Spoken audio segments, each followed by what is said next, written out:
क्रांति की शुरुआत जो है वो दूसरों से उम्मीद रखकर नहीं होती है। क्रांति की शुरुआत होती है खुद क्रांति बनने से।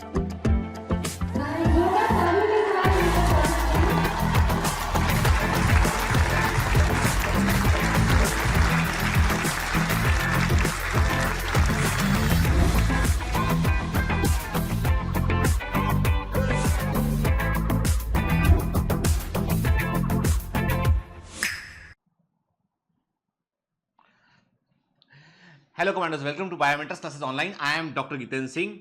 आप सब लोगों को लग रहा होगा कि सर आजकल जो है छुट्टी के दिन ही पढ़ा रहे हैं, हर दिन क्लास ले रहे हैं, इतनी सारी क्लास लग रही है। तो बेटा ये है कि कोई आखिरी हिस्सा चल रहा है, 10 दिन हम थोड़ा सा एफर्ट ज्यादा कर लेंगे ना तो हमारा कोर्स जो है वो समय पर पूरा हो जाएगा और हमें कोई भी जगह पे कंप्रोमाइज नहीं करना पड़ेगा। मैं हमेशा कहता हूं आपसे कि कोर्स को पूरा करना एक अलग बात है और कंप्रोमाइज कर लेना दूसरी बात है। तो देखो बेटा यहां पर ऐसा है कि हम जो भी पढ़ा रहे हैं ना पूरी शिद्दत से पूरे डिटेल में पूरा का पूरा जो है वो क्रक्स को लेते हुए कि जो कुछ इसका एक्सट्रैक्ट है वो सब हमारे समझ में आना चाहिए 100% एनसीईआरटी के। तो यहां पे जो लेक्चर्स है थोड़े से देखो बायोमेंटर्स के बारे में एक ही चीज नेगेटिव है, lectures are little bit lengthy, teachers are going in depth के। टीचर्स जो है वो आपके समझाने पर बहुत फोकस करते हैं, अलग अलग तरीके से एग्जांपल देते हैं आपको। उसके पीछे बेटा कारण ये है कि हमको मेरिट चाहिए, हमको टॉप रैंकर बच्चा चाहिए, हमें टाइम पास नहीं करना आप करके, हमको आपको शिद्दत से पढ़ाना है आपके रिजल्ट के लिए। क्योंकि आप मेरे पास यदि आए हैं, मेरी बायोमेंटर्स की टीम के पास आए हैं, मतलब ये है कि आपके दिमाग में ये बात क्लियर है कि हमें समझना है,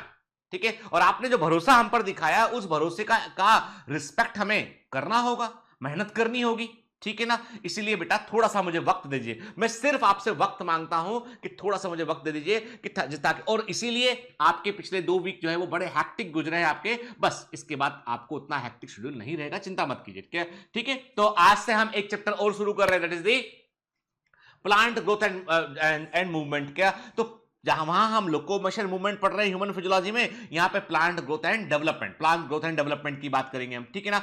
ठीक, तो आज लेक्चर नंबर 1 है, तो हम बेसिक कॉन्सेप्ट इसके समझेंगे और मैं कुछ आपको एमसीक्यू कराऊंगा जिससे आपको अंदाजा लगेगा कि एग्जाम में कैसे क्वेश्चन, एनसीईआरटी बेस्ड क्वेश्चन कैसे जो इस चैप्टर से पूछे जाते हैं। This chapter is very important chapter, जहां पर क्वेश्चन बिल्कुल एनसीईआरटी बेस्ड क्वेश्चन पूछा जा रहा है, ठीक है ना, एकदम डिटो वर्ड टू वर्ड आ रहा है बेटा। तो हमको दिमाग में रहना चाहिए वो चीज। तो एक काम करते हैं, पहले लेक्चर देखते, फिर दोबारा मिलता हूं आपसे, फिर एमसीक्यू पर बात करेंगे हम, ठीक है।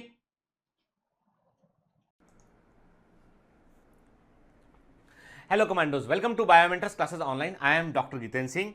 हम पढ़ रहे हैं बेटा प्लांट फिजियोलॉजी, और प्लांट फिजियोलॉजी में जो लास्ट चैप्टर है वो है प्लांट ग्रोथ एंड डेवलपमेंट। चलिए आज उसको हम शुरू करते हैं। और याद रखिएगा बेटा प्लांट ग्रोथ एंड डेवलपमेंट में हम क्या पढ़ने वाले हैं, हम समझेंगे कि प्लांट ग्रोथ के क्या मायने होते हैं, एनिमल की ग्रोथ से प्लांट की ग्रोथ क्यों डिफरेंट होती है। फिर ये भी देखेंगे हम कि वास्तव में कौन से प्लांट हार्मोन होते हैं जो प्लांट की ग्रोथ में इंपॉर्टेंट रोल प्ले करते हैं। फाइटो हार्मोन्स का प्लांट की लाइफ में क्या फिजियोलॉजिकल रोल होता है वो देखेंगे हम देखेंगे फोटोपरियोडिज्म क्या होता है, वर्लाइजेशन क्या होता है। तो कई बड़े इंपॉर्टेंट कॉन्सेप्ट जो है इस चैप्टर में हम डिस्कस करने वाले हैं। और यहां से बेटा एग्जाम के अंदर जो है 1 या 2 क्वेश्चन पूछे जाते हैं।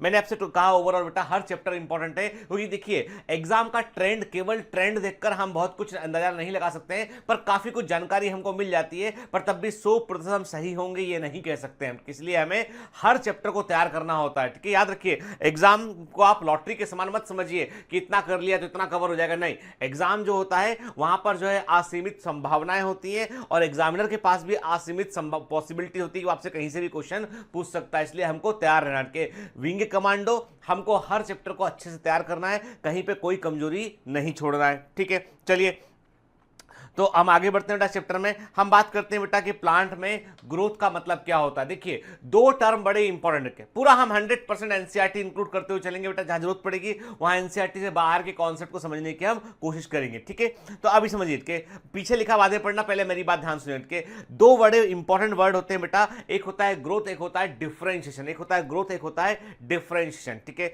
ग्रोथ और डिफरेंशिएशन दोनों को मिलाकर हम कहते हैं एक बड़ा लार्जर प्रोसेस बनता है, इसको हम बोलते हैं डेवलपमेंट बोलते हैं। क्या बोलते हैं, डेवलपमेंट कहते हैं, ठीक है। तो इसलिए ऐसा मत सोचिएगा कि ग्रोथ और डेवलपमेंट जो है वो एक दूसरे का सिनोनिम है, ऐसा नहीं है कि डेवलपमेंट हम कहते हैं growth with differentiation, growth with differentiation brings the development. तो क्या लिखा देखिए,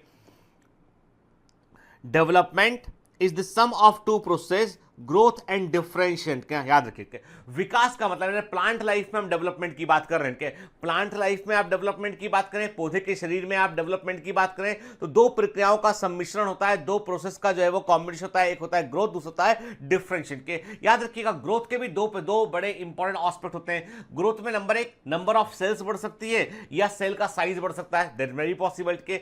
जब हम बोलते हैं डिफरेंशिएशन बोलते हैं हम, तो याद रखो सबसे हमने पढ़ा हुआ है प्लांट एनाटॉमी, हमने अच्छे से पढ़ा हुआ है, एनाटॉमी में पढ़ा है हमने कि एनाटॉमी ऑफ प्लांट याद है ना बेटा, हमने पढ़ा हुआ, हमने कहा है कि parenchyma are the fundamental and foundation tissue of plant के, पौधों के फंडामेंटल फाउंडेशन टिश्यू पेरेन्काइमा होते हैं जो किसी भी फॉर्म में कन्वर्ट हो सकते हैं। पेरेन्काइमा सेल्स ने क्या किया, अपने आसपास लिग्निफाइड वॉल को जमा किया उसने और प्रोटोप्लाज्म डेड हो गया उसका, स्क्लेरेन्काइमा बन गया। पेरेन्काइमा ने अपने कॉर्नर पे पेक्टिन और सेलुलोज को जमा किया, कोलेनकाइमा बन गया। तो पेरेन्काइमा किसी भी फॉर्म में कन्वर्ट हो सकता है। तो जब जो है एक सेल अपने आप को मॉडिफाई करती है किसी पर्टिकुलर फंक्शन के लिए, तो हम बोलते हैं वहां पर कि डिफरेंशिएशन हो रहा है। क्या हो रहा है बेटा, डिफरेंशिएशन हो रहा है।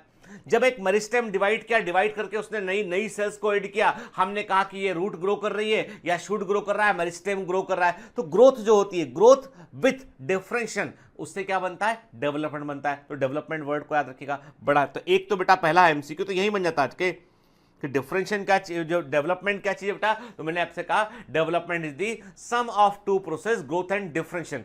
जो विकास है, डेवलपमेंट है बेटा, वो दो प्रक्रियाओं का सम्मिश्रण होता है, दो प्रक्रियाओं का योग होता है, वृद्धि और विभेदन के। तो हम क्या बोलेंगे बेटा, हम ग्रोथ को तो वृद्धि बोल सकते हैं, डिफरेंशिएशन को हम हिंदी में कहते हैं विभेदन, है ना बेटा, ठीक है।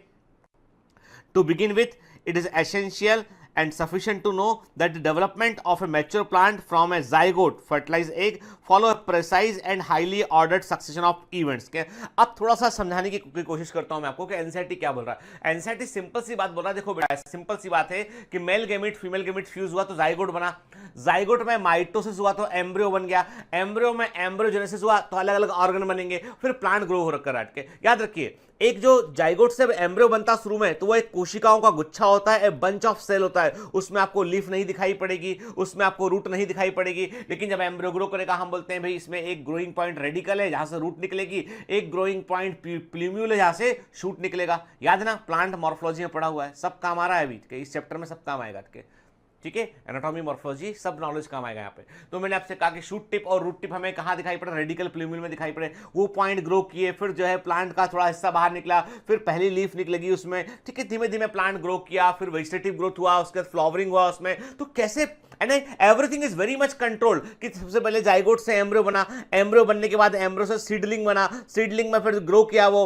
और ऐसा नहीं है कि एम्ब्रियो के अंदर ही फ्लावर लग गया, ऐसा तो नहीं हुआ कभी, ठीक है। पहले प्लांट ग्रो करेगा, फिर धीमे से फ्लावरिंग शुरू होगा, उसके अंदर वेजिटेटिव लाइफ से वो रिप्रोडक्टिव लाइफ में कन्वर्ट होगा, फ्लावरिंग होगा, एक पर्टिकुलर सीजन में फ्लावरिंग होगा, एक विशेष मौसम में फ्लावरिंग होगा, ऐसे ही होता है ना। तो इसका मतलब ये कि जब कोई प्रोसेस बड़ी कोऑर्डिनेट और कंट्रोल्ड वे में होती है, जब कोई भी प्रक्रिया बड़ी कोऑर्डिनेट और कंट्रोल्ड वे में होती है, इसके मतलब इसका पीछे का कारण ये है कि जो है एक पूरा सिस्टम काम कर रहा है, पूरा सिस्टम पीछे इन्वॉल्व है उसके। कोई भी प्रोसेस यदि कंट्रोल और कोऑर्डिनेट वे में हो रही है, इसका मतलब there is a system that is working behind that, ठीक है।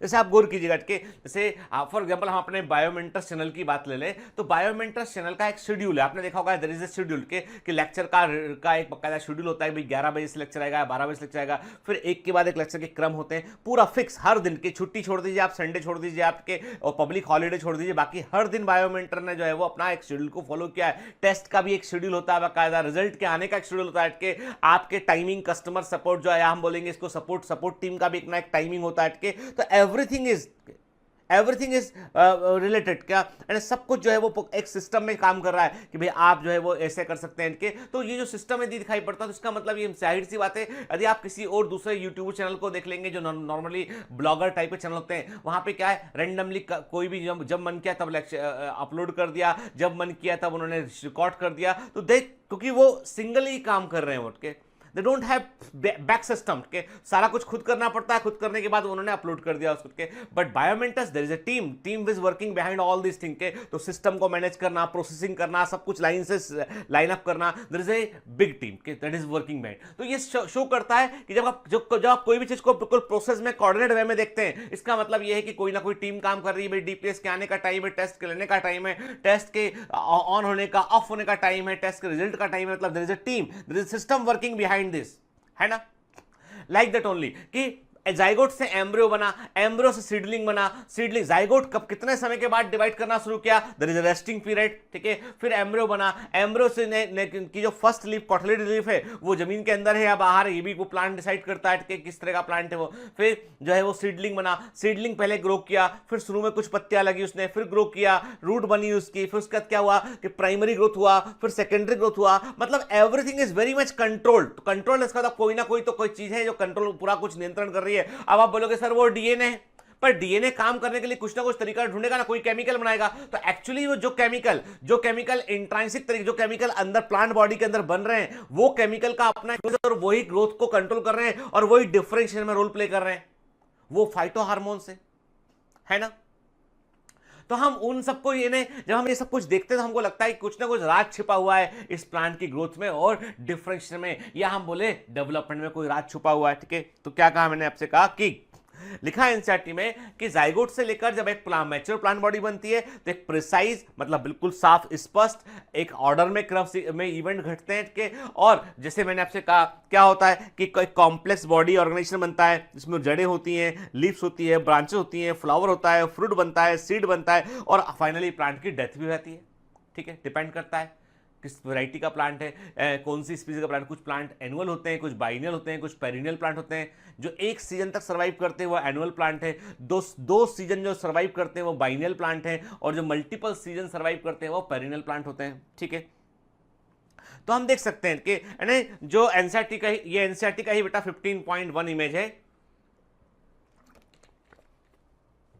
आप देख सकते हैं इवेंट्स के हमने आपसे कहा कि सीड है, सीड जर्मिनेट हुआ, उसमें हम देख रहे हैं हाइपोकोटाइल, देन आप देख रहे हैं ग्रो किया वो, देन बाहर का हिस्सा जमीन के अंदर गया हाइपोकोटाइल, बाहर निकला वो एपिकोटाइल है, फिर कॉटलेडरी लीव्स दिखाई पड़ रही है हमको बाहर, फिर उसका जो है नई लीव्स बनी उसमें देख रहे हैं आप ग्रेजुअली धीमे धीमे जो है वो प्लांट ग्रो कर रहा है। तो ये सब कुछ है ना, एवरीथिंग इज इवन आपको बता दूं कि जो सीड का जर्मिनेशन है that is also control by the hormone के।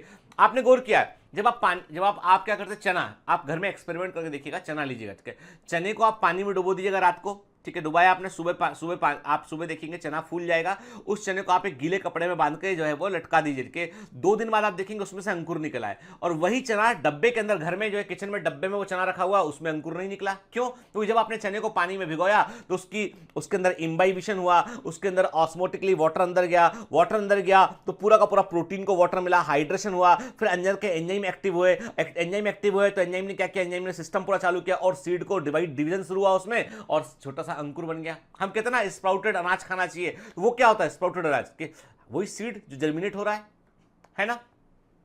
तो वो सब कुछ कैसे हुआ कि आपने वही चना डब्बे में रखा हुआ जिसको अपने पानी में नहीं डाला था, वो तो जर्मिनेट नहीं हुआ, लेकिन उस चने को आपने उसमें से कुछ चना आपने लेके पानी में डाला, गीले कपड़े में टांग दिया आपने, वो जर्मिनेट हो गया। मतलब ये है कि मतलब conditions when the seed get conditions, जब सीड को जर्मिनेशन की कंडीशन मिली वो जर्मिनेट कर गया। It means there is something controlling system, वो सेंस कर सकता है चीज को, ठीक है। चलिए, तो हमने क्या कहा, the first step in the process of plant growth is seed germination. अभी मैंने आपको बताया कि पौधे की वृद्धि का सबसे पहला पद होता है सीड जर्मिनेशन के। Seed germinate when favourable condition for growth exist in the environment के। बीज केवल तभी जर्मिनेट होगा जब इन्वायरमेंट में उसको अनुकूलतम परिस्थितियां मिलेंगी, फेवरेबल कंडीशन मिलेंगी, तभी वो जर्मिनेट होगा के।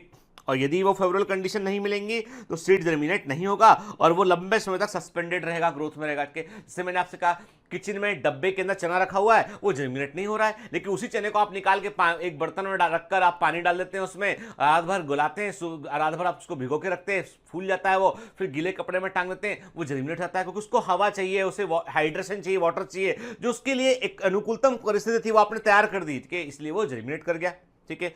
Once favourable condition returns this seed resume metabolic activities and growth to express, ठीक है ना। अब ध्यान रखिएगा क्या बोला मैंने आपसे कहा कि एक बार जैसे ही फेवरेबल कंडीशन मिल जाती है तो सीड जो है उसकी मेटाबॉलिक एक्टिविटी जो ड्राई कंडीशन में काम नहीं कर था वो एक्टिवेट हो जाती है और ग्रोथ होने लगती है, ठीक है। ध्यान दीजिएगा बात को, ऐसा कहा जाता है, आपको बता दूं मेडिकली मैं आपको छोटी सी बात बताता हूं कि कई लोग कहते हैं कि भाई अच्छे स्वास्थ्य के लिए हमको अंकुरित अन्न खाना चाहिए, हमें स्प्राउटेड बीन्स खाना चाहिए, स्प्राउटेड हमको जो है वो चना या ग्राम खाना चाहिए हमको, ठीक है, बिल्कुल अच्छी बात है। स्प्राउटेड जो बीन्स हैं, स्प्राउटेड चना है, वो आपने रात को गलाया, फिर आपने जो है इसको गीले कपड़े में लेके लटका दिया, आपने एक दिन रखा, आपने रात भर रखा, आपने फिर आप हल्का हल्का सा अंकुर निकल आया, आपने उसको जो है फिर जो है भून कर या हल्का फ्राई करके या सीधा ऐसे ही आपने जो है सलाद के साथ में उसको खा लिया, दैट इज गुड, ठीक है। लेकिन यदि उसी चने को आप 3 दिन 4 दिन ऐसे ही रखे रहने देंगे, आप उसको गीले कपड़े में टांग दिया आपने उसको, उठ के गीले में रखा रहा वो उठ के, और आपने 4-5 दिन तक देखा ही नहीं उसको, तो आप देखेंगे एक बदबू से आने लगी उसमें, एक बैड फाउल स्मेल आने लगी उसमें, बैक्टीरियल ग्रोथ होने लगेगी उसके अंदर के। और डॉक्टर कहते हैं कि यदि आपने ऐसा स्प्राउट जो काफी पुराना स्प्राउट आपने खा लिया है तो उसमें स्टेफाइलोकोकस का इंफेक्शन हो सकता है, जो कि फूड पॉइजनिंग के समान होगा। अक्सर आप किसी भी डॉक्टर से मिलेंगे, डॉक्टर बोलेगा आपको कि whenever you go to any marriage function, किसी सामाजिक फंक्शन में मैरिज फंक्शन में आते हैं तो always try to avoid salad, सलाद को अवॉइड करना चाहिए। सलाद को काटने का हाइजीन का लेवल, सलाद क्या कटने के बाद उस पर बैक्टीरियल ग्रोथ जो सब्जियों में जो है फास्ट होती है क्या, तो जिसके चलते जो है रॉ वेजिटेबल पर जल्दी खराब हो सकती है, इसलिए सलाद को अवॉइड करना चाहिए। अभी मैं स्प्राउट की बात कर रहा था, मैं क्योंकि सीड जर्मिनेशन जुड़ा हुआ है वो, तो मैंने क्या कहा आपसे कि जो घर के अंदर डब्बे में चना रखा है वो 3 महीने भी रखा रहेगा तो खराब नहीं होगा वो, लेकिन आपने एक बार जर्मिनेट कर दिया आपने और फिर आपने उसको ऐसा रख दिया तो वो खराब हो जाएगा, क्योंकि उसकी मेटाबॉलिज्म वापस आ गया उसका, कि अब वो रेस्पायर कर रहा है, फास्ट रेट में मेटाबॉलिज्म कर रहा है उठ के, है ना, ठीक है। तो असल में क्या एवरीथिंग जो सीड जर्मिनेशन है वो भी जुड़ा हुआ है अल्फा एमाइलेज की एक्टिविटी से, जिबरेलिन हार्मोन से, ब्रेकिंग ऑफ डोरमेंसी से। तो ये सब टर्मिनोलॉजी कैसे काम करती है, क्या मतलब है इसका, हम आगे बात करेंगे इस पर, ठीक है। तो क्या पढ़ने वाले चैप्टर में हमके, in the chapter you shall also study about some factors which govern and control this development process के। तो हम क्या पढ़ने वाले हैं, हम इस चैप्टर में ये पढ़ने वाले हैं उन कारकों के बारे में जो डेवलपमेंटल प्रोसेस है, मतलब बेटा ग्रोथ हुआ, डिफरेंशिएशन हुआ, दोनों को मिला के हमने डेवलपमेंट कहा था। तो मतलब ग्रोथ को कंट्रोल जो करेगा, जो डिफरेंशिएशन को कंट्रोल करेगा, वो सारे फैक्टर को हम समझने वाले हैं। कि जैसे हम बात करते हैं प्लांट हार्मोन ऑक्सिन होता है, ऑक्सिन जो होता है वो स्टेम की ग्रोथ को प्रमोट करता है, रूट की ग्रोथ को सप्रेस करता है, लेकिन वो एम्ब्रियो के अंदर जो है रूट के इनिशियल को फॉर्म करने में रोल प्ले करता है। अब आप बोलोगे सर कंफ्यूज हो गए हम, तो कंफ्यूज मत होइए, कि हम आगे पढ़ेंगे ऑक्सीजन तब बात करेंगे, ठीक है। तो इसका मतलब जो है जिबरेलिन हार्मोन हुआ, बोल्टिंग, मैंने आपसे कहा कि जिबरेलिन हार्मोन जो होता है वो जो है बोल्टिंग इफेक्ट करता है, कि साइटोकाइनिन रिचमेंट लैंग इफेक्ट करता है। अब आप बोलोगे सर ये इफेक्ट के क्या मतलब क्या है, ये भी हम आगे पढ़ेंगे। मैं आपको बता रहा हूं बेटा इस चैप्टर में काफी कुछ पढ़ने को जानने को है इसमें, ठीक है। तो कुल मिलाकर बात ये है कि अभी हम कहां इंटर करेंगे, आगे हम उन फैक्टर को समझेंगे जो डेवलपमेंट प्रोसेस पर अपना असर डाल रहे हैं, मतलब ग्रोथ और डिफरेंशिएशन को कंट्रोल कर रहे होते हैं। कि दिस फैक्टर में भी इंट्राइंसिक हो सकते हैं और एक्सट्राइंसिक फैक्टर हो सकते हैं। कि इंट्राइंसिक और एक्सट्राइंसिक दोनों प्रकार के फैक्टर ये हो सकते हैं, ठीक है। अब सबसे पहले बात करते हैं हम ग्रोथ की, के याद रखिए वृद्धि जो होता है, ग्रोथ जो होता है, सबसे इंपॉर्टेंट कैरेक्टरिस्टिक में से एक है। लिविंग बीइंग जो होती है उनमें होती है इंटरनल ग्रोथ। क्या याद रखिए कि जीवित और अजीवित का अंतर हमने लिविंग वर्ल्ड चैप्टर के अंदर देखा था, ठीक है। फर्स्ट चैप्टर के अंदर ही हमने बात की थी कि लिविंग और नॉन लिविंग में फर्क क्या होता है। तो मैंने आपसे कहा था ग्रोथ के, कई बार हम देखते हैं कि हिमालय की चोटी अपना साइज बढ़ा रही है, हमें मालूम है कि जो हिमालय माउंटेन्स है वो न्यू माउंटेन्स है और लगातार उनकी हाइट बढ़ रही है, ठीक है। तो वो कोई जीवित नहीं है वो हिमालय माउंटेन, ठीक है ना, ठीक। एक चट्टान है, मान लीजिए वो चट्टान जो है, उस चट्टान में जो है धूल की परत जमती रहती है, वो चट्टान का साइज बढ़ रहा है, तो वो जीवित नहीं है। याद रखना नॉन लिविंग के अंदर आपको एक्सटर्नल ग्रोथ देखने मिलेगी, नॉन लिविंग में आपको बाहरी वृद्धि देखने मिलेगी, जबकि लिविंग में आपको इंटरनल ग्रोथ देखने मिलेगी, आंतरिक वृद्धि देखने मिलेगी, ठीक है। तो हम क्या बोलते हैं, हम कहते हैं कि ग्रोथ स्पेशली इंटरनल ग्रोथ का आंतरिक वृद्धि जो होती है वो लिविंग बीइंग का एक इंपॉर्टेंट कैरेक्टरिस्टिक होती है, फंडामेंटल कैरेक्टरिस्टिक होती है। ऐसा कैरेक्टर होता है जिसको हम देख सकते हैं, ऑब्जर्व कर सकते हैं, हमें दिखाई पड़ता है। छोटे बच्चे का जन्म हुआ, बच्चा जो है वो 5 साल बाद आपने देखा, आज बच्चे को देखा आपने, 5 साल बाद उसी बच्चे को आपने दोबारा देखा, आपने कहा अरे तुम तो इतने बड़े हो गए। आपके घर में भी लोग आते होंगे रिलेटिव, कई सालों बाद कोई रिलेटिव आते होंगे, है ना, आके बोलते होंगे अरे गुड़िया तो बहुत लंबी हो गई, इतनी छोटी थी बेटा ये पहले देखा था, अब देखो कितनी बड़ी हो गई, टॉल हो गई ये तो, ठीक। फिर लड़कों को देखते होंगे, रिश्तेदार आते होंगे। अभी एक अजीब सा जो है फैशन ये आया कि सारे लड़के जो है वो बड़ी बड़ी दाढ़ी बियर्ड रखते हैं। बता मैं अच्छा या बुरा नहीं बोलूंगा इसको, I am not anyone, nobody to जज ऑल दिस थिंग के। तो विराट कोहली टाइप की दाढ़ी सब लड़के रखने लगे आजकल, ठीक है। तो घर के अंकल जो कभी 8-10 साल पहले कभी मिले होंगे, वो घर पे एक दिन आके देखा, उन्होंने कहा कि घर पे आके देखा आपने, पापा ने कहा कि ये मेरा बड़ा बेटा है। देख के बड़ा तो चौंक गए कि ये मतलब ये इन्हीं का बेटा है इतना बड़ा, ठीक है, क्योंकि वो दाढ़ी वाड़ी से तो बियर्ड बड़ा आदमी थोड़ा सा बड़ा बड़ा और मैच्योर दिखता है। बड़ी विडम्बना ये है कि जब आदमी जो है वो अधिक एज का होता है, वो चाहता थोड़ा कम एज का दिखूं मैं, और जब कम एज का होता तो देखता सोचता है मैं थोड़ा अधिक मैच्योर दिखूं मैं, और आदमी आज तक निष्कर्ष नहीं निकाल पाया हो कि वो दिखना क्या चाहता है, ठीक है। तो चलिए, तो अभी मैं आपसे क्या बात कर रहा था कि ग्रोथ जो होता है वो दिखाई पड़ता है, एक्चुअली वृद्धि दिखाई पड़ता है। एक बच्चा आपने आज देखा, 5 साल बाद देखा, उसी को आपने 10 साल बाद देखा, 15 साल बाद देख के, तो आप देखेंगे सिग्निफिकेंट डिफरेंस आपको देखने मिलेगा, ग्रो कर रहे हैं, है ना। अब मेरे घर में जो है वो एक जो है मेरे घर में एक पर्टिकुलर चेयर है जिसमें मेरे पापा जो है बड़ा पसंद करते थे, उस पर बैठा करते थे अक्सर, उठ के अखबार पढ़ते मॉर्निंग में के। वो चेयर 20 साल पुराना है। 20 साल पहले वो चेयर वैसा था और 20 साल बाद भी वो चेयर वैसे ही है। 20 साल में हम सब बढ़ गए, सब कुछ हो गया अटके, लेकिन 20 साल में वो कुर्सी वैसी की वैसी रखी हुई है, वो तो नहीं बढ़ रही है। ये फर्क है लिविंग नॉन लिविंग के बीच का, बेसिक फर्क है, फंडामेंटल फर्क है, ठीक है। तो मैंने क्या कहा, growth is one of the most fundamental and constant characteristic of living being. क्या अब प्रश्न उठता है कि भाई इतना बोला है ग्रोथ के बारे में, ग्रोथ है क्या चीज, क्या एक्चुअली बेटा, यदि मुझसे आप पूछेंगे तो मैं बोलूंगा ग्रोथ एक्चुअली में ग्रोथ जो है वो इंक्रीज इन दी प्रोटोप्लाज्म उठ के, प्रोटोप्लाज्म की वृद्धि है। अब प्रोटोप्लाज्म क्या होता है, ये साइटोलॉजी में पढ़े हुए हैं कि protoplasm is the workshop where all the life activities are carried on. Protoplasm वह वर्कशॉप होता है जहां पर जीवन की सभी क्रियाएं संचालित होती हैं। प्रोटोप्लाज्म वह जगह होती है जहां पर लाइफ के लिए इंपॉर्टेंट सभी मेटाबॉलिक रिएक्शन चलती हैं। पढ़ा है कि नहीं पढ़ा, हमने साइटोलॉजी में पढ़ा है नाटके। प्रोटोप्लाज्म में जो है वो it is the physical basis of life. ये स्टेटमेंट किसने दिया था, आप मुझे कमेंट में लिख भेजेंगे। Protoplasm is the physical basis of life, ये स्टेटमेंट किसका था, किसने दिया था इसको, ये कमेंट में मुझे लिख भेजिएगा, ठीक है।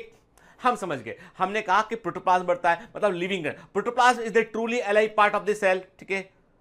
आप एक कमेंट में और लिख भेजेंगे मुझे कि who propose the protoplasm theory, protoplasm theory को किसने दिया था, ठीक है। हमें मालूम प्रोटोप्लाज्म एक कोलोइडल सॉल्यूशन होता है, लिविंग कंटेंट होता है कि जो वास्तव में सेल के अंदर जीवित मटेरियल है वो प्रोटोप्लाज्म होता है, उसका बनना ही जो है ग्रोथ है, ठीक है, उसका बनना ही ग्रोथ है। और growth is always irreversible, growth irreversible होती है, यानी उसमें एक बार ग्रो करके आगे बढ़ गया तो ऐसा नहीं कि वापस आएगा, ठीक है। जैसे मैंने आपसे कहा लकड़ी का एक वुडन ब्लॉक है, एक लकड़ी का गुटका है, वुडन ब्लॉक है, उसको पानी में डाला आपने, वो फूल गया, सुखा दिया, फिर वापस उतना हो गया, ठीक है। तो वो ग्रोथ नहीं है, जो रिवर्सिबल है वो ग्रोथ नहीं है, जो इरिवर्सिबल है वही ग्रोथ है, ठीक है। चलिए, growth can be defined as an irreversible permanent increase, very very important, ठीक है, IMP, ठीक है। ये अब आपको बता दूं मैं, ग्रोथ से जुड़े हुए ये जो मैं बता रहा हूं, समझा रहा हूं, इतनी लंबी लंबी कहानी बता रहा हूं, उसके पीछे ये एसर्शन रीजन में क्वेश्चंस के आते हैं बेटा, और कंफ्यूज करते हैं, इसलिए मैं आपको समझाने की कोशिश कर रहा हूं कि ग्रोथ जो है वो क्या है बेटा, वो एक इरिवर्सिबल परमानेंट इंक्रीज होता है, वो in size of organ, it's part और इवन द इंडिविजुअल सेल के, चाहे वो एक कुछ सेल का साइज बढ़े, चाहे एक पार्ट का साइज बढ़े, ऑर्गन का साइज बढ़े, के दैट इज द ग्रोथ के। Growth is accompanied by metabolic process, both anabolic and catabolic, कुछ चीजें बनती कुछ टूटती इसमें, और कुल मिला के जो है ग्रोथ जो है वो इट्स एनर्जी कंज्यूमिंग अफेयर के, और ग्रोथ के लिए तो एनर्जी चाहिए पड़ती है।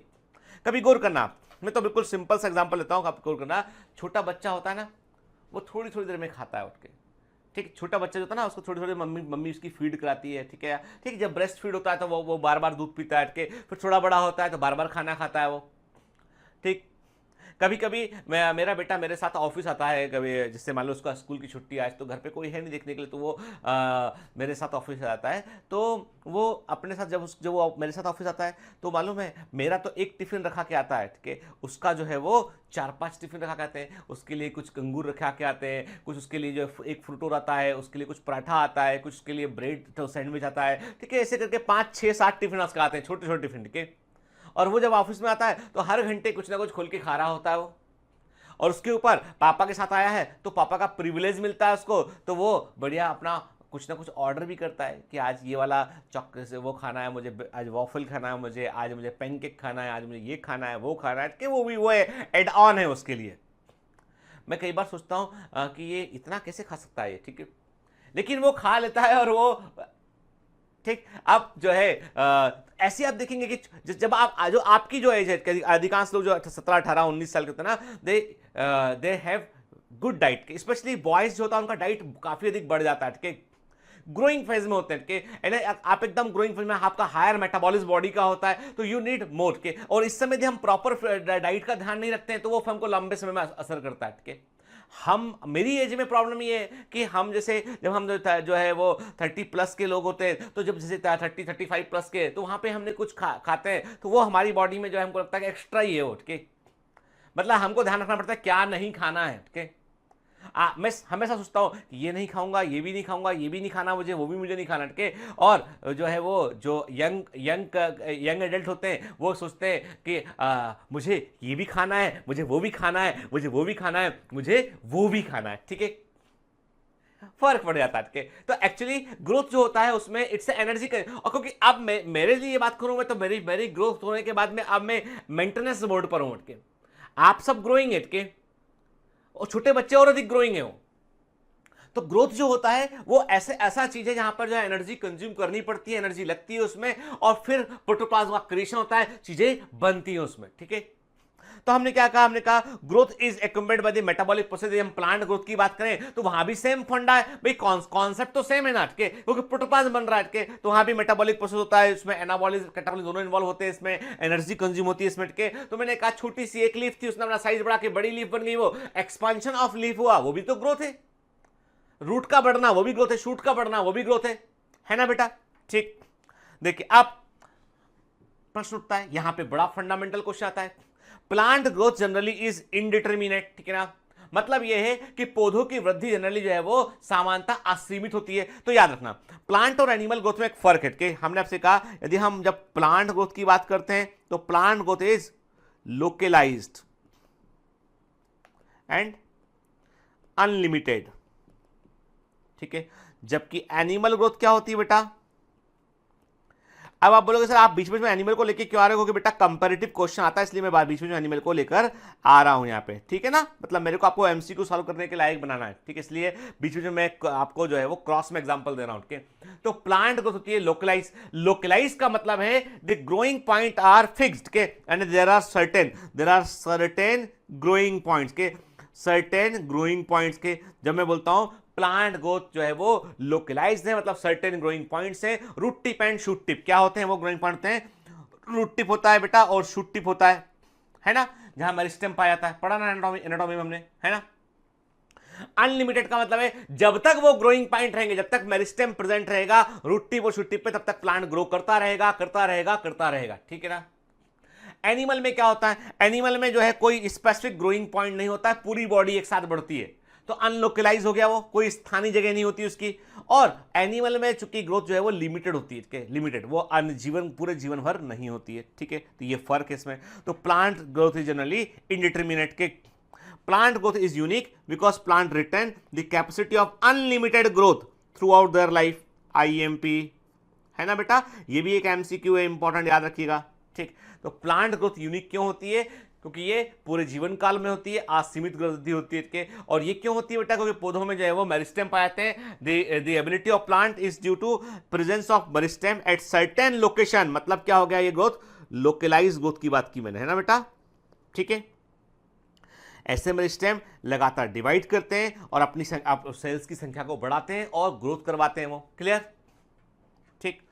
The product however soon loses its capacity to divide and such cell make up the plant body। अब यहां पे बात समझने की कोशिश करना है। जैसे मैंने आपसे कहा ये एक मेरिस्टेम सेल है, ठीक है, ये एक मेरिस्टेम सेल है, ठीक है। इस सेल ने डिवाइड किया, सुनो बेटा बात को जरा, इस सेल ने डिवाइड किया इस सेल ने, दो सेल बनी, ठीक है, दो सेल बनी, है ना।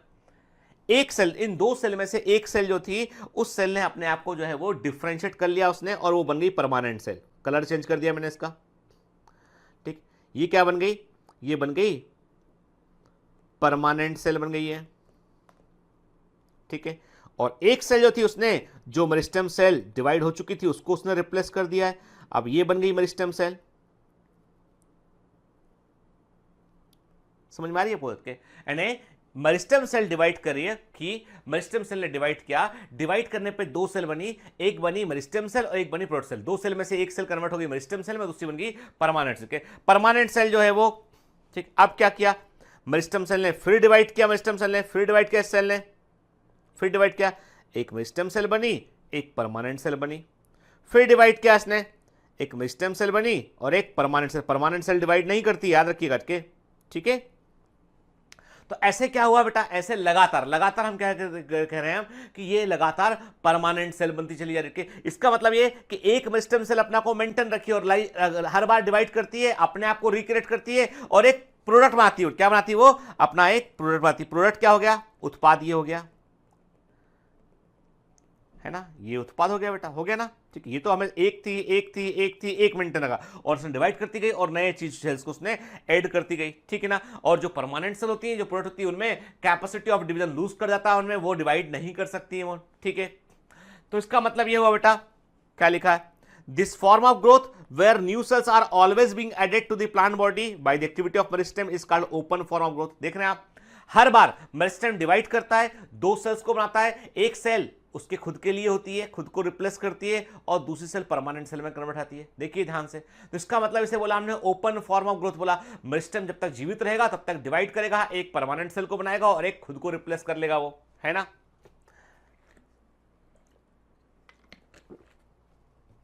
इसे क्या बोला बेटा हमने? इसको हमने ओपन फॉर्म ऑफ ग्रोथ बोला। याद आया? ठीक है, याद आया। एक क्वेश्चन क्या था, हमने कहा था कि 128 cell from a root tip cell के, एक रूट टिप सेल से, याद करो क्वेश्चन साइटोलॉजी प्रोडक्ट में कराया हुआ मैंने सेल डिवीजन के, एक रूट टिप सेल से 128 सेल बनाने के लिए कितनी बार माइटोसिस होगा, ठीक है। तो अब इस क्वेश्चन को सॉल्व करने का तरीका क्या था? अब कई बच्चों ने क्या किया, कई बच्चों ने गलती किया उस समय। उन्होंने कहा 1 से 2, 2 से 4, 4 से 8, ठीक है, 16, 32, 64, 128 के 1 2 3 4 5 6 7 टाइम, यानी एक सेल यदि 7 टाइम माइटोसिस करेगी तो 1 से 2 बनेगा, 2 से 4 बनेगा, 4 से 8, 8 से 16, 16 से 32, 64, 128 बन जाएगा, ठीक है। ऐसा आंसर लगा दिया जो गलत था। आंसर इसका था 127 टाइम। सबने कहा सर आंसर गलत है, ये तो नहीं, आंसर गलत नहीं है, आंसर सही है, ठीक है। याद रखना क्वेश्चन में फर्क है, ठीक है। यदि कोई पूछता आपसे एक सेल से, फ्रॉम ए प्लांट सेल, एक प्लांट सेल से 128 सेल बनाने के लिए कितनी बार माइटोसिस होगा, तो आंसर है 7 टाइम। 1 से 2, 2 से 4, 4 से 8, 8 से 16, ठीक है। लेकिन वही एग्जामिनर ने पूछा आपसे कि from a root tip cell, एक रूट टिप सेल से या रूट मेरिस्टेम सेल से 128 सेल बनाने के लिए कितनी बार माइटोसिस होगा, तो अब यहां पर आंसर आएगा 127 बार माइटोसिस होगा। कारण ये है कि हर बार वो डिवाइड होने पर एक सेल बन रही है एक्स्ट्रा और एक बन रहा है मेरिस्टेम, ठीक है। क्योंकि दोनों सेल डिवाइड नहीं कर रही यहां पे, तो वो जो दो आप मल्टीप्लाई जो कर रहे थे ना, वो चीज रुक गया यहां पे। मतलब ग्रोथ जो है वो जियोमेट्रिक ग्रोथ यहां पर नहीं हो रही थी। यहां पे ग्रोथ कैसी हो रही है? एक से डिवाइड किया, क्या हुआ बेटा? एक से डिवाइड किया, 2 सेल बनी, ठीक है। 2 में से एक डिवाइड करेगी, एक सेल डिवाइड नहीं करेगी, तो क्या हो गया? आंसर आया इसका कि जितना बार पूछा गया उसको n-1 कर दीजिए। 128 बार एक मेरिस्टेम रहेगा, हमेशा एक सेल बनेगा, एक मेरिस्टेम सेल हमेशा प्रेजेंट रहेगा, तो 127 टाइम, ठीक है ना। क्लियर? चलिए, ओपन फॉर्म ऑफ ग्रोथ बोलते हैं इसको हम। What would happen if meristem ceases to divide and does this ever happen? के क्या होगा जब मेरिस्टेम डिवाइड करना बंद कर दे? भाई देखो सिंपल सी बात है कि मेरिस्टेम कभी कभी जो है मेरिस्टेम डैमेज हो जाए, मान लीजिए मेरिस्टेम डैमेज हो गया तो वो डिवाइड नहीं करेगा, ठीक है। फाइटो हार्मोन यदि इफेक्टिवली के एलिमेंट्स नहीं मिल रहे हैं, मान लो कैल्शियम आयन की मिट्टी में कमी है, calcium ion is very important for the meristematic activity, तो वो डिवाइड नहीं कर पाएगा। देयर में भी कंडीशन जहां पर मेरिस्टेम काम ना कर पाए सक्सेसफुली, ठीक है। फिर सबसे बड़ी बात यह कि डेथ ऑफ मेरिस्टेम से, कैल्शियम की कमी से डेथ ऑफ मेरिस्टेम होता है, मिनरल न्यूट्रिशन में पढ़ा हुआ है हमने ऑलरेडी, है ना, ठीक है। तो दैट में पॉसिबल, लेकिन जो है प्लांट के अंदर ग्रोथ और भी तरीके से होती है। मैंने कहा कुछ कई बार इंटरकलरी मेरिस्टेम, मान लो घास होती है, ग्रास होती है, घास को एनिमल ऊपर से खा गया तो मतलब उसका एपिकल मेरिस्टेम तो खा लिया घास का, ग्रास का, तो क्या होता है? इंटरकलरी मेरिस्टेम जो है वो रोल प्ले करता है डिवाइड करने में ग्रास में, याद है आपको के। फिर बड़े पेड़ों में क्या होता है? प्राइमरी ग्रोथ का सेकेंडरी ग्रोथ होती है जो चौड़ाई बढ़ाने में रोल प्ले करती है। क्लियर? ठीक। The root apical meristem and shoot apical meristem, they are the responsible for the primary growth. और मैंने आपसे कहा था बेटा कि बॉटनी में याद रखना बेटा, प्राइमरी ग्रोथ का मतलब क्या होता है? ग्रोथ इन लेंथ, लंबाई में,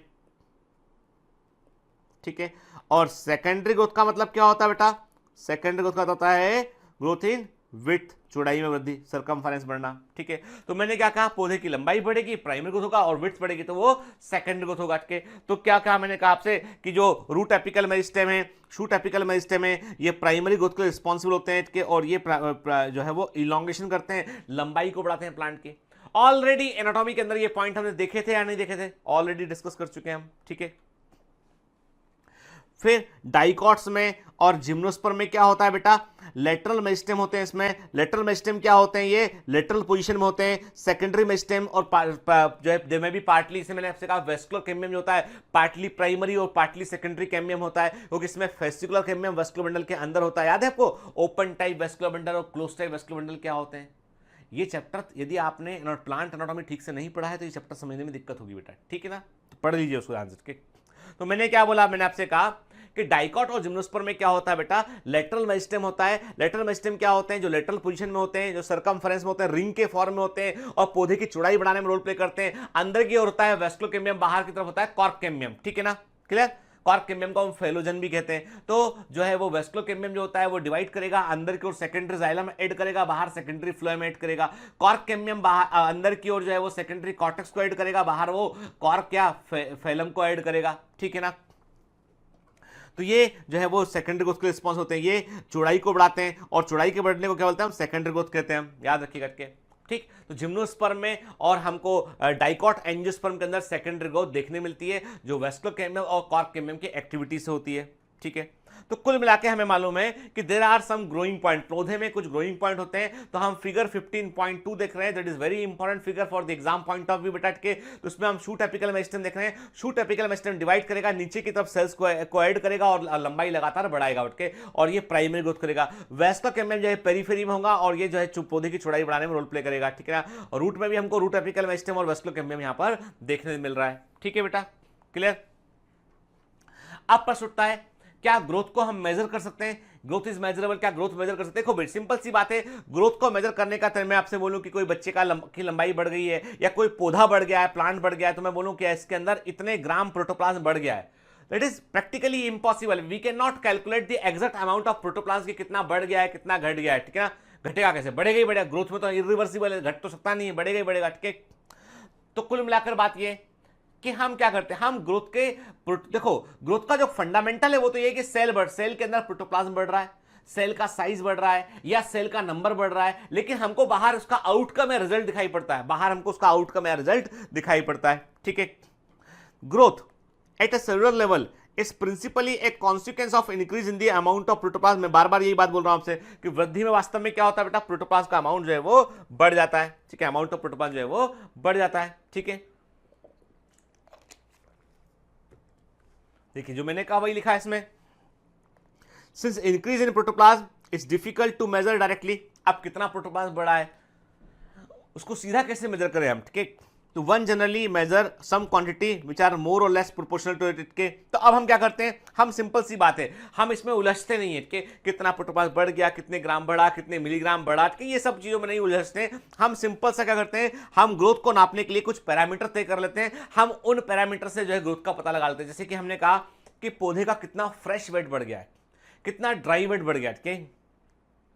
फ्रेश वेट में वाटर कंटेंट भी ऐड होगा उसमें, के ड्राई वेट में हम वाटर कंटेंट को ऐड नहीं करते हैं। पौधे की लंबाई कितनी बढ़ गई, पौधे का एरिया कितना बढ़ गया, उसका वॉल्यूम कितना बढ़ गया, सेल का नंबर कितना बढ़ गया, ये सब चीजों को हम मेजर कर सकते हैं। तो ग्रोथ को मेजर करने के लिए हमने क्या किया, हम किसी भी एक पैमाने को आधार, हमने कहा सेल नंबर को हमने आधार बनाया हमने के, कोई भी एक लेंथ को आधार बनाया हमने के, तो we can measure plant growth, plant जो है वो उसको हम मेजर कर सकते हैं। चाहे आप पौधे के डायमीटर को मेजर कर लीजिए, चाहे उसकी लेंथ को मेजर कर लीजिए, चाहे आप उसकी जो नंबर ऑफ सेल्स को मेजर कर लीजिए, ठीक है ना।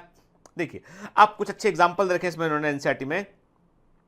You may find it amazing to know a single maize root apical meristem, ठीक है, ये याद रखना चाहिए। कुछ डेटा दे रखा है इसमें, ये आंकड़े हैं, इसके बड़े इंपॉर्टेंट आंकड़े हैं, पर एमसीक्यू में कभी कभी आपको पूछ सकते हैं क्या सही गलत में, ठीक है।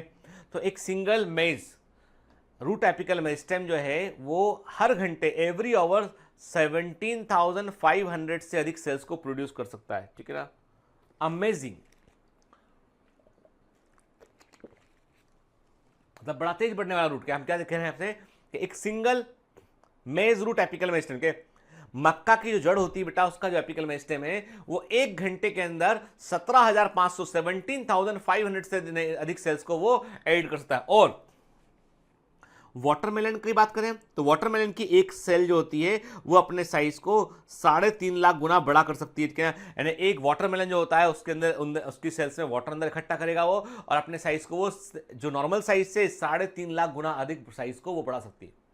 फर्क क्या बेटा, बड़ी बात, ध्यान से बात सुन के, that is very very very important thing के in first case when we are talking about the root apical meristem of maize, जब हम मेज के मक्का के रूट के एपिकल मेरिस्टेम की बात कर रहे हैं वहां पर हम नंबर ऑफ सेल्स को बोल रहे हैं। हमने कहा कि एक घंटे में 17,500 से अधिक सेल बन गई, यानी फर्स्ट केस में हम क्या बात कर रहे हैं, पहले केस में हम बात कर रहे हैं नंबर की, हम बात कर रहे हैं यहाँ पे नंबर की बात कर रहे हैं कि नंबर बढ़ गया सेल का, ठीक है।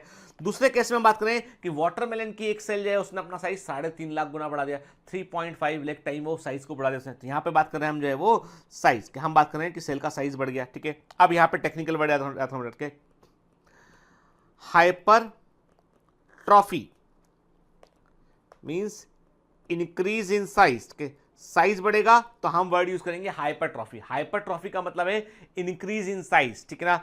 हाइपरप्लासिया, हाइपरप्लासिया ये एनसीईआरटी में टर्म नहीं दे रखे बेटा, मालूम होना चाहिए। इंक्रीज इन सेल नंबर, कोशिका का नंबर बढ़ना, hyperplasia, hyperplasia increase in the cell number. कोशिका का नंबर बढ़ गया, हाइपरप्लासिया बोलेंगे, साइज बढ़ गया, हाइपरट्रॉफी बोलेंगे, ठीक है ना। तो हमने क्या बोला, हमने कहा दोनों में ग्रोथ हो रही है, तो ग्रोथ को यदि हम एक्सप्रेस करें तो increase in number of cell हो गया मेज वाले एग्जांपल में, दूसरे में साइज ऑफ सेल बढ़ गया, ठीक है।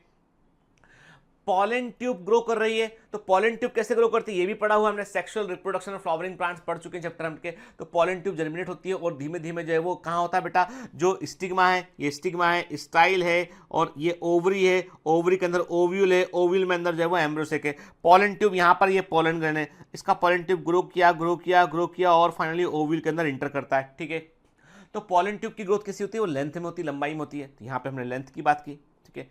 यहाँ पर हमने साइज की बात बताया, हमने लेंथ की बात की, एक डायमेंशन में बात की यहाँ पे हमने, ठीक है ना।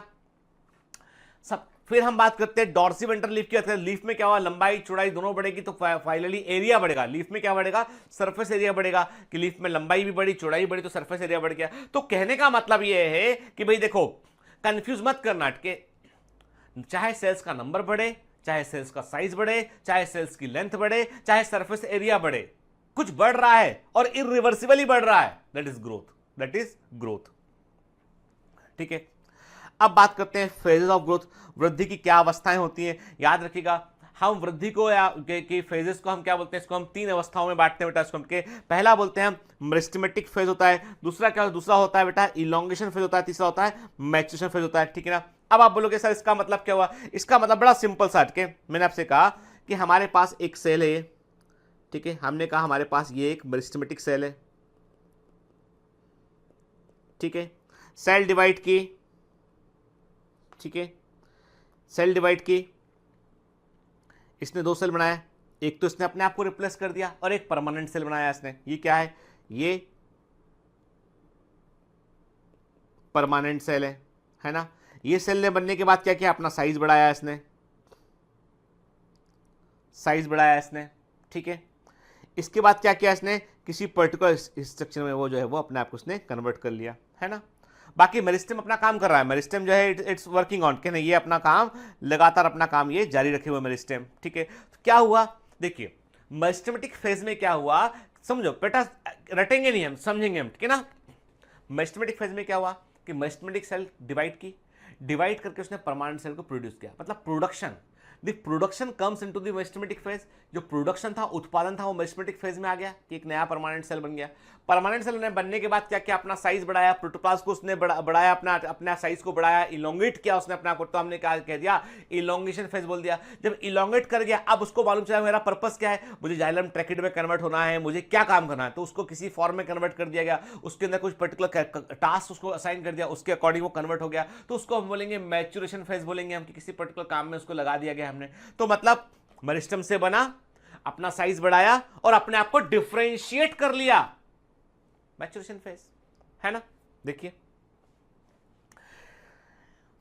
इन root tip the constantly dividing cells both the root apex and shoot apex represent the meristematic phase of the growth. क्या देखिए, जहां पे लगातार कोशिकाएं डिवाइड कर रही होती है, जो मेरिस्टेमेटिक टिश्यू सेल्स होती हैं वो रूट एपेक्स पे होती है, शूट एपेक्स पे होती है, वो लगातार डिवाइड कर रही होती है, नई सेल्स को बना रही होती हैं। और यहां पे जो मेरिस्टेमेटिक सेल्स होंगी उनमें प्रोटोप्लाज्म से धनी होंगी, अधिक मात्रा में उनमें प्रोटोप्लाज्म होगा और वो जो है उनका बड़ा न्यूक्लियस होगा क्योंकि वो डिवाइड कर रहा होगा लगातार। और ये सेल्स लगातार जो है वो जो कोशिकाओं को प्रोड्यूस करेंगी और जो नई सेल्स बनेंगी उनमें थिन प्राइमरी नेचर की वॉल होगी, उनमें थिन सेलुलोजिक वॉल होगी। भाई नई बनी सेल्स में थोड़ी ना कोई डिपोजिशन होगा, सिंपल सेल होगी उठ के। तो इसको क्या बोल दिया हमने, मेरिस्टेमेटिक फेज ऑफ ग्रोथ बोल दिया।